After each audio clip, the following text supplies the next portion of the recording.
សួស្តីបងប្អូនទាំងអស់គ្នាសម្រាប់បងប្អូនណាដែលមានពេលមានបញ្ហាអត់ភ្លឺអីបងប្អូនអាចមើលវីដេអូនេះបានពេលនេះវាភ្លឺដែរតែវាភ្លឺមួយភ្លែតហើយវារត់ទៅវិញនេះដូចយកតែបញ្ហារបស់វាភ្លឺបន្តិចហើយវារត់ទៅវិញអញ្ចឹងបញ្ហារបស់វាគឺវាខូចផ្នែកIC វា IC ឥឡូវខ្ញុំអត់បានជួសជុលទេដោយសារតែខ្ញុំអត់មានគ្រឿងសម្រាប់ជួសជុលឥឡូវខ្ញុំកេឥឡូវខ្ញុំនឹងយក1លីត្របាញ់ថ្នាំនេះកេចូលដើម្បីប្រើឥឡូវតាមដានឥឡូវកន្លែងនេះខ្ញុំដាក់ការបង្រួតពីជិបសិន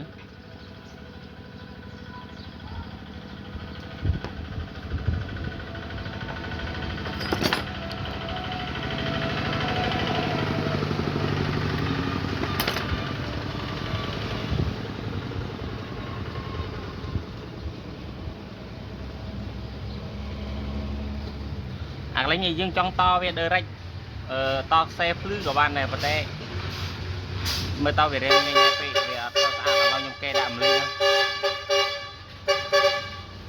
អូថ្លង់ឡានពេជ្រភ្លេងឥ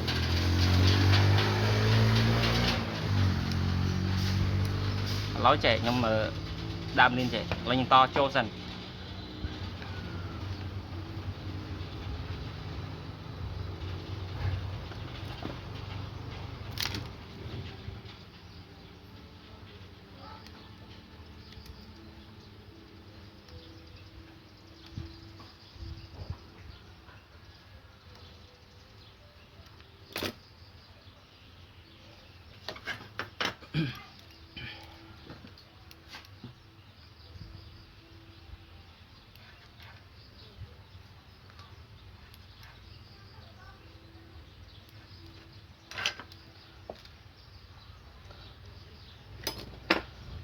ស្រាប់ខ្សែថ្មខ្សែពកខំនេះខ្សែបូកហើយខ្សែបសនេះខ្សែដក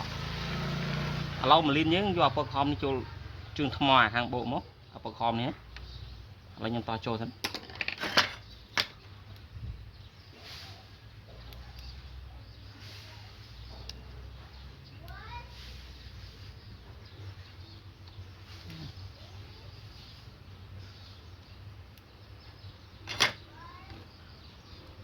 ហើយអាខ្សែពកខ្មៅនេះចូល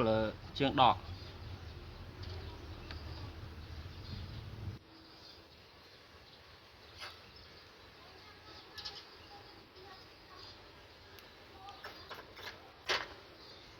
ចឹងដល់ពេលអាខ្សែពកខៀវនេះខ្ញុំយកចូលជើងពកសនេះខ្សែពូល